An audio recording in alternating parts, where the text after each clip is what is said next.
dalam urusan musibah itu cara pandang kita yang kita perlu benahi. Jadi gini, kalau musibah itu menimpa kepada Anda,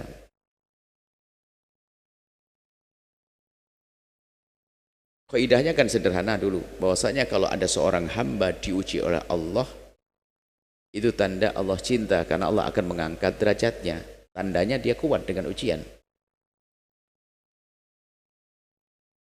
Innallah idza habba abdan ibtalah. Allah kalau mencintai hambanya akan Allah uji dan diberi kekuatan untuk bisa menyelesaikan ujiannya.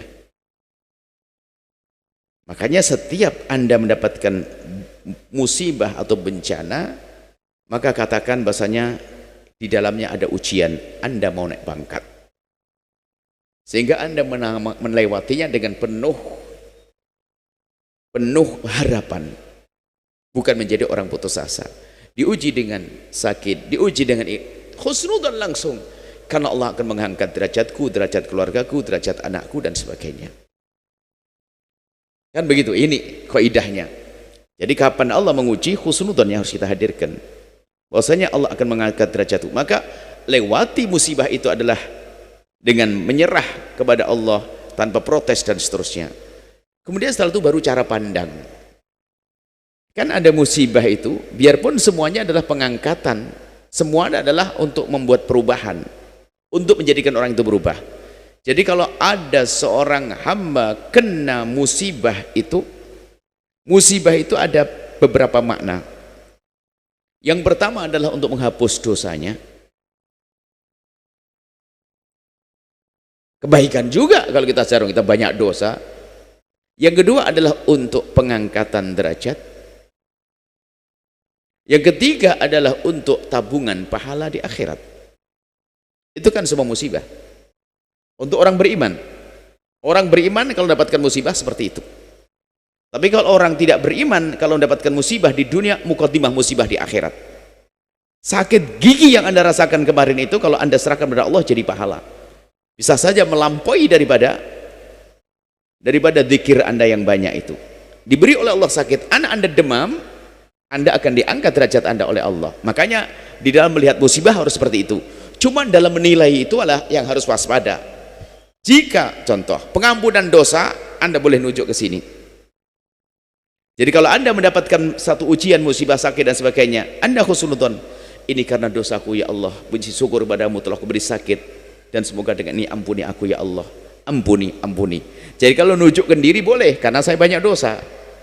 Tapi kalau nunjuk ke orang, sedikit adab dong. Bahasanya, semoga Allah mengangkat derajatmu. Ini adab, jangan sampai tuh karena lu banyak dosa, makanya. Nah kan tidak enak, ini nggak punya adab. Adab menilai itu penting. Kadang-kadang kita salah memahami ilmu. Orang Jogja kena gempa bumi karena banyak dosa. Wah, dia kurang ajar.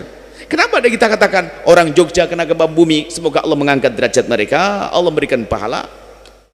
Itu lo punya adab tata krama. Karena bisa saja yang kena gempa itu nggak punya dosa dia. Orang sakit lama, ahli istighfar, kegencet. Loh.